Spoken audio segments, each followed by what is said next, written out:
Hola, somos el grupo 9 compuesto por Victoria Gallá, Linda del Carmen, Iván David, Raúl Sánchez, Yasmín y Leslie Landín y os vamos a explicar la receptación del blanqueo de capitales. Vamos a dividir el tema en dos grandes bloques que serán receptación, donde veremos el bien jurídico protegido, el tipo básico, el tipo cualificado, tipo hipercualificado, encubrimiento y penalidad. Y por último, el blanqueo de capitales, donde explicaremos el tipo básico, tipo imprudente y el encubrimiento. En el ámbito penal, la receptación es una conducta penal que consiste tanto en ayudar a los responsables de un delito contra la propiedad o contra el orden socioeconómico precedente en el que el receptador no ha intervenido, pero que conoce, a aprovecharse de sus efectos, como en recibir, adquirir o esconder esos efectos con el propósito de enriquecerse. Este delito se encuentra regulado en el capítulo 14 titulado de la receptación y blanqueo de capitales, del título 13 del libro 2, en los artículos 298 a 300 del Código Penal. La reforma operada en el Código Penal por la Ley Orgánica 1/2015 de 30 de marzo ha supuesto principalmente la derogación del artículo 299, que se ocupaba de la receptación de faltas, dada la general derogación de estas en la reforma citada. Según la doctrina mayoritaria, el delito de receptación trate de delitos contra el patrimonio, y es verdad que es así debido a que el receptador infringe contra el patrimonio ajeno y hace suyos con ánimo de lucro bienes de otras personas. Aún así, la receptación encuentra semejanzas con el encubrimiento y al mismo tiempo presenta problemas de delimitación que más tarde abordaremos. Por lo tanto, destacamos en este delito un atentado contra la administración de justicia, de manera que estamos ante un delito pluriofensivo, ya que ataca a más de un bien jurídico protegible a la vez. Afecta al bien jurídico del delito previo, es decir, el patrimonio, y también al subsiguiente, el de receptación, en cuanto impide a dificultar la restitución del bien objeto del delito previo. Asimismo, las conductas de receptación incriminan en base a consideraciones político-criminales, que consideran la receptación como un factor etiológico que desencadena de la comisión de delitos contra la propiedad. Facilitan la que los autores del delito contra el patrimonio precedente puedan beneficiarse y aprovecharse de los objetos de los mismos. En cuanto al objeto material, ha de tratarse de bienes provenientes de delitos contra el patrimonio o el orden socioeconómico, es decir, robo, hurto, apoderamiento de vehículos de motor, estafa, etc. Por un lado, el sujeto activo es quien, sin participar en el delito precedente, recibe los efectos para lucrarse con ellos. No pueden ser sujeto activo los que hayan sido autores o cómplices en el delito precedente. Por otro lado, el sujeto pasivo es el titular de los bienes receptados. Además, en la modalidad comisiva de ayudar es un delito de consumación anticipada, por ser irrelevante que tal ayuda sea finalmente eficaz o no. Pero en la modalidad de recepción, adquisición y ocultación, para sí de los efectos del delito, es un delito de resultado. Se consuma cuando los efectos del delito anterior se encuentran ya en la esfera del sujeto activo para poder disponer de ellos. Cabe la tentativa en casos como cuando el sujeto es sorprendido por la policía comprando los referidos efectos. En cuanto a la naturaleza, estamos ante un delito de referencia, ya que consiste en aprovecharse los efectos de un delito o falta ya cometidos, de manera que requiere la previa realización de ese otro delito anterior. Para entender el concepto de delito, debe ser de manera incompleta. Se requiere haber conocido el hecho antejurídico sin exigir la culpabilidad del autor. Entonces encontramos aquí la accesoriedad limitada, que es una doctrina seguida en el derecho penal español que alega: el cómplice participa o colabora en un delito que comete otro u otros y responde aunque el autor quede exento de pena por alguna causa relativa a su culpabilidad. Esta accesoriedad limitada se encuentra consagrada en el artículo 300 del Código Penal. Dice: las disposiciones de este capítulo se aplicarán aun cuando el autor o el cómplice del hecho del que provengan los efectos aprovechados fuera irresponsable o estuviera personalmente exento de pena. El delito de receptación protege dos bienes jurídicos. El primero es el patrimonio individual de la persona de la que proceden los bienes que se receptan. en cuanto se perpetúa el delito dificultando su esclarecimiento, el descubrimiento de sus autores y la recuperación de los bienes.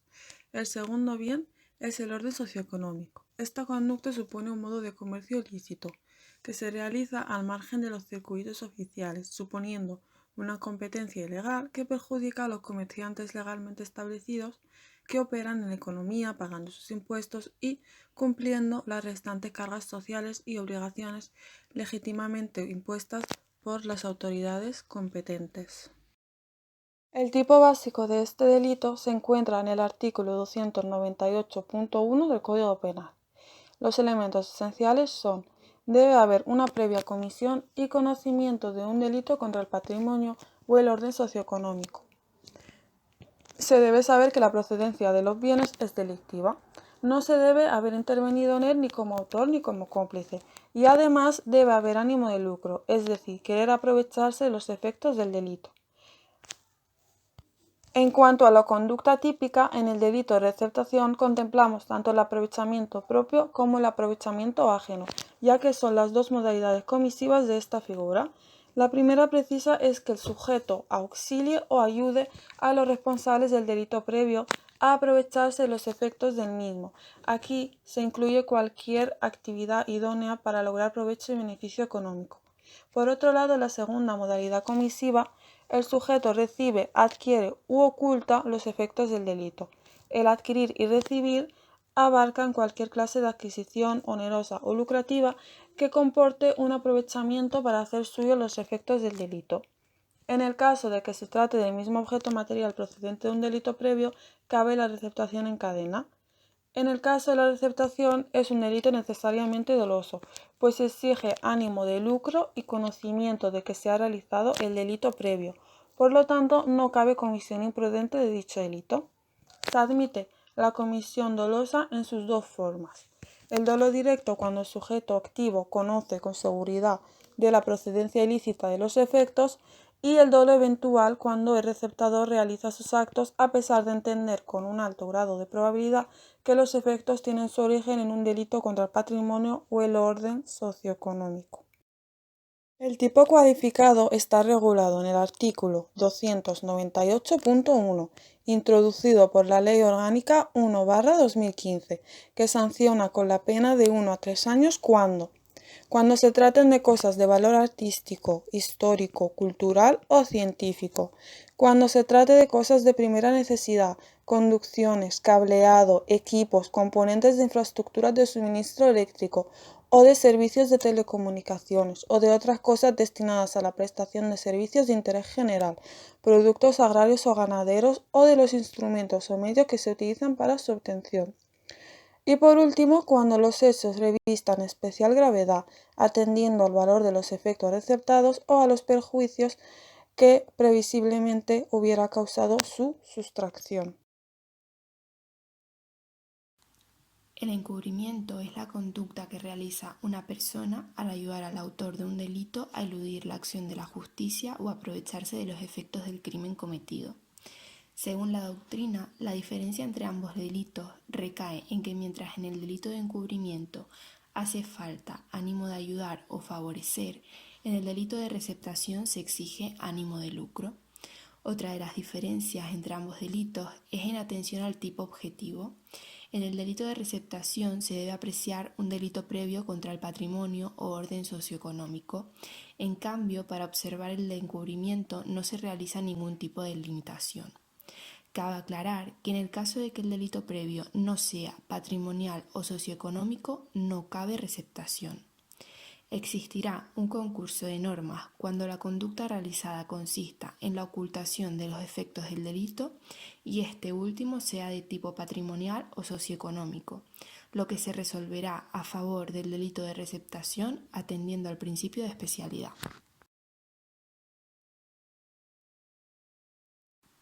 Se entiende que la consumación se produce desde el instante en el que se posee el efecto con dicho fin, es decir, desde el momento en que se adquiera, reciba u oculte.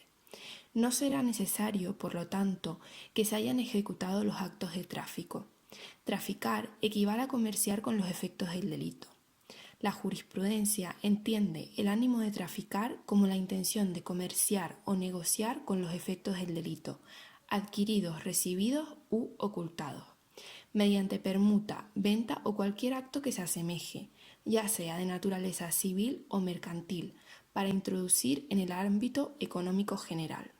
El hipercualificado se encuentra regulado en el artículo 298.2 del Código Penal. Las penas del tipo agravado se impondrán en su mitad superior a quien reciba, adquiera u oculte los efectos del delito para traficar con ellos.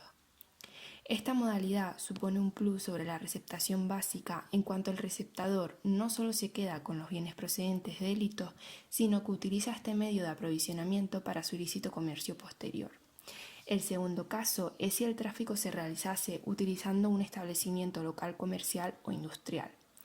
Esta modalidad de receptación es en la que los autores se valen de un local o establecimiento que les sirve de centro de operaciones, potenciando su capacidad delictiva, al tiempo que dificultando la persecución del delito y de su autor, ya que de manera habitual se enmascaran en una actividad aparentemente legal que les sirve de tapadera. En este caso se impondrá además la pena de multa de 12 a 24 meses y las penas accesorias atendiendo a la gravedad del hecho y a las circunstancias personales del delincuente. Se podrán imponer la inhabilitación especial para el ejercicio de su profesión o industria por tiempo de 2 a 5 años y la clausura temporal o definitiva del establecimiento o local. Si la clausura fuese temporal, su duración no podrá exceder de 5 años. Los límites a la penalidad se encuentran en el apartado tercero del artículo 298.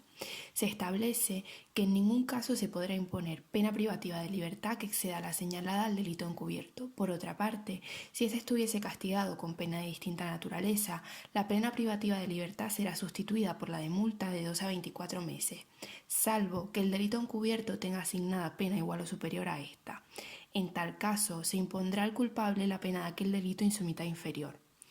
Por otra parte, en el artículo 300 se encuentran las disposiciones comunes de este capítulo, que se aplicarán aun cuando el autor o cómplice fuera irresponsable o estuviera exento de pena por el hecho del que provengan los efectos aprovechados.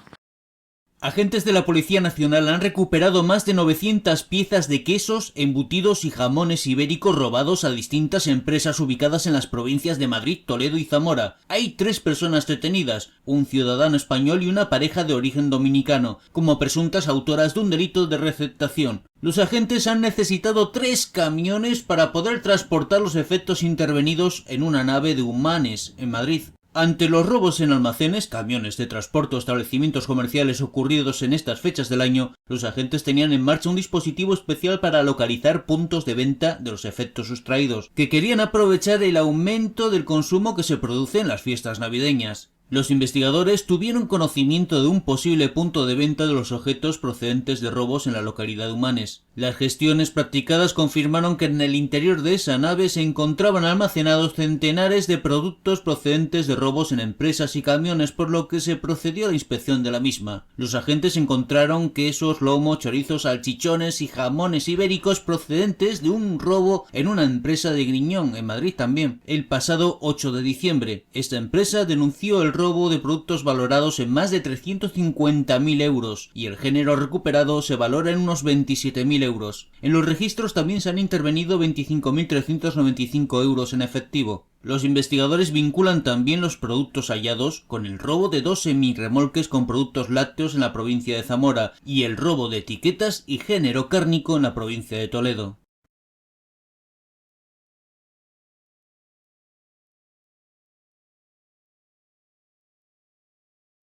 Ahora veremos el delito de blanqueo de capitales, también denominado como lavado de dinero o de activos, proveniente de una actividad ilegal, y se trata de ocultar el origen ilícito de los fondos con la finalidad de que parezcan legales.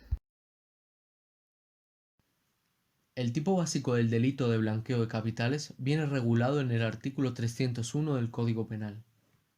Las conductas que lo integran conforman una lista de actos que tienen en común el objetivo de encubrir el origen de los bienes o a su autor. Las primeras conductas que recoge el artículo 301.1 definidas por el Tribunal Supremo son adquisición, aumento del patrimonio bien mediante una compra, herencia o ganancia, posesión, tener un objeto como propietario sin ser consciente de que pertenece a otra persona, convertir, transformación de unos bienes en otros, y por último, transmisión, aumento del patrimonio de otro sujeto mediante la salida de los propios bienes. Además de estos conceptos, el Tribunal Supremo añade en el artículo 301.2 cualquier otro acto que tenga como fin ocultar o encubrir el origen ilícito del bien para ayudar a las personas a eludir las consecuencias de este delito. El artículo 301.2 también nos habla del blanqueo sucesivo, es decir, blanquear lo que ya había sido blanqueado. Se trata de un delito de resultado al contrario del artículo 301.1. El blanqueo de capitales es un delito de mera actividad. Que se presente en varias acciones no significa que sea un delito continuado, pero sí se puede volver más grave. No cabe hablar de la tentativa en este tipo de delito, y el objeto material obtenido corresponde a los beneficios o bienes que se hayan producido del otro delito. No existe un límite en cuanto a la cantidad en virtud del principio de insignificancia. Esto quiere decir que no es perseguible un hecho mínimo que no requiere intervención penal. Es un delito autónomo e independiente, por lo que no necesita de una condena por un delito previo. La pena que se prevé es de 6 meses a 6 años de prisión y una multa del triple del valor de los bienes blanqueados.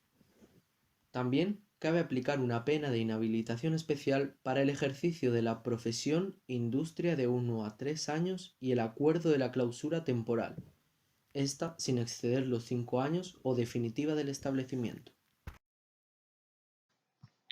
El artículo 302 divide las agravaciones en dos partes. La primera agravación, la pena prevista en su mitad superior a las personas que pertenezcan a una organización dedicada a los fines señalados. Por organización puede entenderse cualquier grupo de personas que con cierta continuidad y permanencia actúan coordinadamente para obtener provecho propio o ajeno con los efectos o ganancias. La segunda agravación consiste en la imposición de las penas superiores en grado a las señaladas en los apartados anteriores. Se contiene para los jefes, administradores o encargados de las referidas organizaciones. Por su parte, el artículo 303 del Código Penal contiene dos causas de agravación fundamentadas en el abuso del ejercicio de una profesión o cargo público.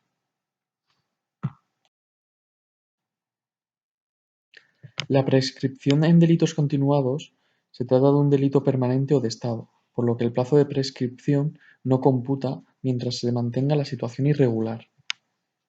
En cuanto a la posibilidad de aplicar el delito continuado, la jurisprudencia estima que el blanqueo se encuadra dentro de los llamados tipos que incluyen conceptos globales. Estos conceptos globales son expresiones que abarcan tanto una sola acción prohibida como varias del mismo tenor, de modo que con una sola de ellas ya queda perfeccionado el delito y su repetición no implica otro delito a añadir. En definitiva, actividades plurales que nos obligan a que tengamos forzosamente que considerar integrados en esta figura criminal como delito único la pluralidad de conductas homogéneas que de otro modo habrían de constituir un delito continuado. Esto es lo que un sector doctrinal denomina tipos que incluyen conceptos globales, es decir, hechos plurales incluidos en una única forma delictiva. Por último, hablar de la motivación. En este caso, la aplicación del delito continuado exige un esfuerzo adicional de motivación que permita una actividad plural desplegada en el tiempo, considerándola no como una unidad, sino como dos diferentes, autónomas y reprochables separadamente. La modalidad imprudente está recogida en el artículo 301.1 del Código Penal y va dirigida a las personas que por los conocimientos especiales que poseen en su profesión, principalmente a las que trabajan en entidades financieras y de crédito, se hallan en una especial posición de deber. El objetivo de esto es que los trabajadores comprueben la identidad real del titular del patrimonio. Esto también se extiende a otros profesionales que no guarden la debida diligencia al comprobar el origen de los bienes recibidos. Por ello, la jurisprudencia advierte que se trata de un delito que no exige la previsión de especiales deberes de comprobación. Pero sin esta cláusula, y dada la exigencia en algunas figuras de elementos subjetivos, se haría francamente difícil su persecución por imprudencia. Por tanto, la imprudencia grave recae sobre el conocimiento del origen delictivo de los bienes. La pena por la modalidad imprudente es prisión de 6 meses a 2 años y multa del tanto al triplo, junto a la posibilidad de aplicar también inhabilitación especial y medida de clausura. El encubrimiento específico o blanqueo sucesivo recogido en el artículo 301.2 del Código Penal consiste en la ocultación o encubrimiento de la verdadera naturaleza, origen, ubicación, destino, movimiento o derechos sobre los bienes o propiedades de los mismos. Hay 2 elementos subjetivos del tipo que condicionan su imputación a título de dolo, y estos son: actuar a sabiendas de que procede de alguno de estos delitos o de un acto de participación en los mismos. Son los delitos recogidos en el capítulo 5, 6, 7, 8, 9 y 10 del título 10, Administración Pública, o en algunos de los delitos del capítulo 1 del título 16. O actuar con la finalidad de ocultar o encubrir su ilícito origen. Se castiga el encubrimiento de un encubrimiento anterior. Se tipifica la llamada segunda fase del proceso legitimador de capitales, aquella en la que se persigue encubrir la previa transformación o sustitución, ya sea directa o indirecta, de los bienes ilícitamente obtenidos. El objeto material son los bienes derivados de la previa comisión de cualquier delito grave. Se admite la tentativa y la penalidad es la misma que en el tipo cualificado.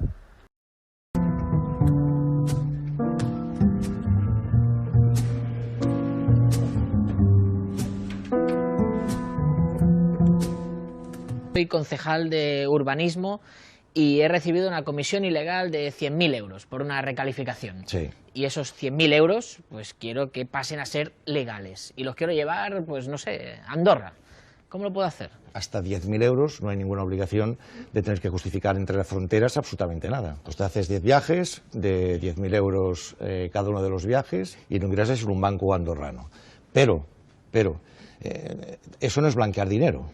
Simplemente lo que estás haciendo es colocar un dinero negro que continúa siendo negro en un lugar donde en teoría no se va a informar que tú tienes este dinero. El blanqueo es mi comisión que has cobrado como concejal, la quiero lavar, la quiero blanquear, la quiero oficializar. Y la oficializo a través pues, de actividades supuestas en restaurantes, en bares, en otros lugares distintos. ¿Cómo funciona eso? Mira, estamos solos ahora. Vale. Y ahora sale el titular del restaurante y dice, pues no solo han venido aquí 2 personas, sino que esta noche han venido aquí 200 personas. Y se generan todos los tickets correspondientes de 200 consumiciones en este restaurante. A ver, vamos por partes. O sea, el dueño del restaurante, cuando se queda esto vacío, empieza a hacer tickets. A darle a la maquinita y en lugar de haber consumido solo 2 personas, han consumido las que él quiera, 100, 50, 300, con lo cual convierte dinero negro en dinero blanco. Pero no sé si me sale muy a cuenta hacer tantos tickets, porque luego todo eso voy a tener lo que declarar a Hacienda. Si este restaurante está en lo que se llama el régimen de módulos, el régimen de módulos quiere decir que yo no declaro a Hacienda oficialmente por las 100 consumiciones, sino que declaro en función del personal que tengo, de las mesas que tengo en el restaurante. Tú pagas un pack, pagas un forfait, una cantidad fija y tienes barra libre para blanquear todas las comisiones que tú quieras. Nunca mejor dicho, lo de barra libre. Efectivamente. Me parece sencillísimo. Pues es que lo es. Lo que pasa es que detrás han de haber intereses económicos muy fuertes y que interesen. Eso no se hace por 100 euros, eso se hace con cantidades tremendamente importantes. El sistema es sencillo, la gente que accede es gente que normalmente está vinculada con un nivel económico muy alto. Hombre, de entrada tienes que tener el poder adquisitivo suficiente para comprarte un restaurante o un bar. Efectivamente. O ponerte de acuerdo con un amigo que es el que te hace de tapadera. Este régimen de módulos a la hora de tributar parece como una invitación al fraude. Es un traje a medida para aquellas personas que quieren blanquear dinero. no está pensado para eso, está pensado para simplificar la vida a pequeños empresarios. Un pequeño electricista, una pequeña peluquería, un pequeño bar, un restaurante. Que también pagan por módulos. Que también pagan por módulos y que les permite no llevar contabilidad, en fin, no preocuparse excesivamente y cumplir fácil con la Hacienda. Pero precisamente ese régimen, que es fácil para algunos, está utilizado como tapadera para las grandes tramas de blanquear dinero negro. Eso de las sociedades pantalla. Son sociedades que se crean para evitar conocer quién hay realmente detrás, quién es el titular de verdad de un complejo, de una inversión inmobiliaria. Te pongo un ejemplo. Sí. Yo, señor Roca, voy en su día y constituyo una sociedad en Panamá, y te digo en Panamá porque es un paraíso fiscal, es decir, no hay intercambio de información, y esta sociedad, para dificultar un poco que vea que el señor Roca, que yo estoy detrás, yo creo otra sociedad. Esta sociedad es propietaria de esta otra sociedad que está en Bahamas. Otro paraíso fiscal. Pero para complicarlo un poquito más, yo mismo, señor Roca, que ya he creado esta, que a su vez es propietaria de esta, creo otra tercera sociedad que está, por ejemplo, en Andorra. Y al final creo una última sociedad que está en España, que es esta. Aquí está el complejo inmobiliario. ¿Quién es el titular? Esta sociedad. Llegar al final de la cadena, que eso está el señor Roca, es muy complicado. Estamos hablando, en este caso, de solo 4 pasos. Pues imagínate 71, que es la sentencia que me has enseñado. Entonces, yo soy de Hacienda y digo, ¿quién es el propietario de esto? Esta sociedad. ¿Y quién es el propietario de esta sociedad? Esta de aquí. Y cuando quiero investigar quién hay detrás de aquí, no lo puedo saber, porque está en un paraíso fiscal en el que no hay intercambio de información. Esto es el crimen perfecto. Sí.